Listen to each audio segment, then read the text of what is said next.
A very good morning to class 9. In the previous class, we have completed our chapter 2 of Movements book. Now we will start a poem in our Beehive book. So, first I will tell you about the poem and brief of the poem. So, the road had not taken. The road not taken, वह रास्ता जिसे कोई भी choose नहीं करता है. So this is a poem written by Robert Frost. He is a very prominent and eminent writer. The central idea of the poem is that about making choices. किस तरीके से हम क्या करते हैं, चॉइस बनाते हैं या करते हैं अपनी लाइफ में. We all have to make choices in the life at the one time और द अदर. हमें हमेशा क्या करना पड़ता है अपनी लाइफ में, चॉइसेस बनानी पड़ती है. हमारे सामने हमेशा दो ऑप्शन होते हैं. We have to choose one.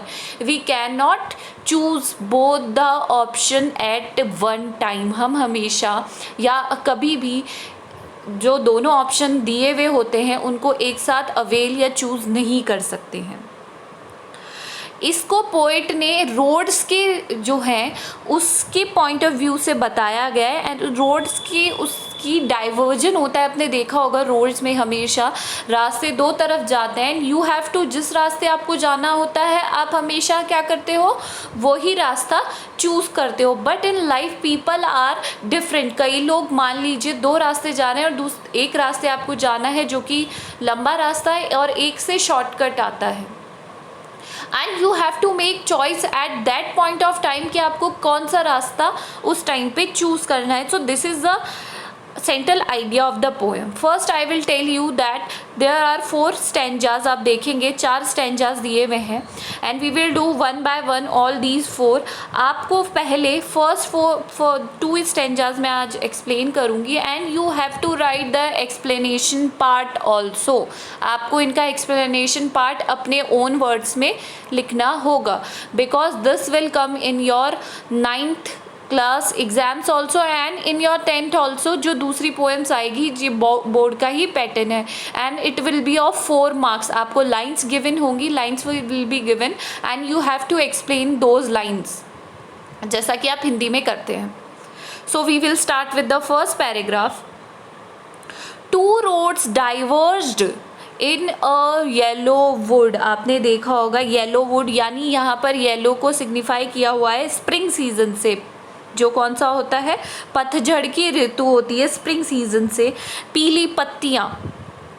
जंगल में 2 roads diverge in a yellow would मतलब 2 रास्ते डाइवर्ज हो रहे हैं, डाइवर्जन हो रहा है, मुड़ रहे हैं एक जंगल के रास्ते में. And sorry I could not travel both. और मैं बहुत ही सॉरी फील कर रहा हूँ क्योंकि मुझे बहुत दुख हो रहा है कि मैं इन दोनों रास्तों को एक साथ चूज़ नहीं कर पा रहा हूँ. एंड बी वन ट्रैवलर क्योंकि मैं एक अकेला ट्रैवलर यानी यात्री हूँ.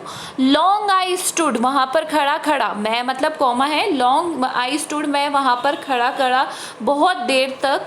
And looked down one as far as I could और इतनी दूर तक देखने की कोशिश कर रहा हूँ जहाँ तक मुझे दिखाई दे रहा है.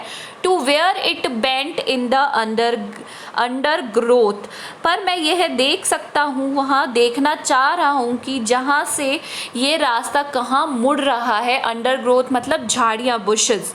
तो मैं ये देखना चाह रहा हूँ कि ये रास्ते कहाँ जाकर डाइवर्ट हो रहे हैं. मतलब लाइफ में भी आपके साथ क्या होता है, you have to make choice between 2 option given और आपको उनके बीच में एक को चूज़ करना पड़ता है. एंड यू आर नॉट मतलब मेंटली दैट मच प्रिपेयर कि आप कौन सा रास्ता उस टाइम पर चूज़ करें. Now the second paragraph. Then took the other just as fair और मतलब वहाँ पर मैंने ये दूसरे रास्ते की उधर चला गया. जस्ट बीइंग ये है उतना ही अच्छा होता है. And having perhaps the better claim और शायद इससे ज़्यादा कोई ठीक रास्ता भी नहीं था, मेरे पास ऑप्शन नहीं था. Because it was grassy and wanted wear. एक तो वो रास्ता जो था ग्रासी था, बहुत ही ज़्यादा वहाँ पे क्या थी, ग्रास थी, घास थी. एंड वॉन्टेड वियर मतलब वहाँ पर ज़्यादा लोगों ने उसे कभी भी वो रास्ता अधिक यूज़ नहीं हुआ था. Though as for that the passing there had warned them really about the same, perhaps शायद वहाँ पर it was better than the first rose because एक तो वहाँ पर क्या थी, बहुत ही ज़्यादा ग्रास थी, और it was never worn, वहाँ पर कोई गया भी नहीं था. But हालांकि the people who had passed through there had worn both the roads equally, but वहाँ पर मैंने ये नोटिस किया कि जो दोनों रास्ते हैं उनमें से एक रास्ते पे कम लोग गए हैं, एक पे ज़्यादा गए हैं, but both the roads are equally used. मतलब लाइफ में ऐसा होता है कि अगर आप जैसा सोचते हैं ज़रूरी नहीं है कि सामने वाला भी वैसा ही सोचे, and it depends on your mind, you what path you choose or what option you choose at that point of view according to the situation. Understood? So this is all for today. We will do the next two paragraphs in our next class. What you have to do, you have to do the explanation part of first two paragraphs or first two stanzas lines. Thank you.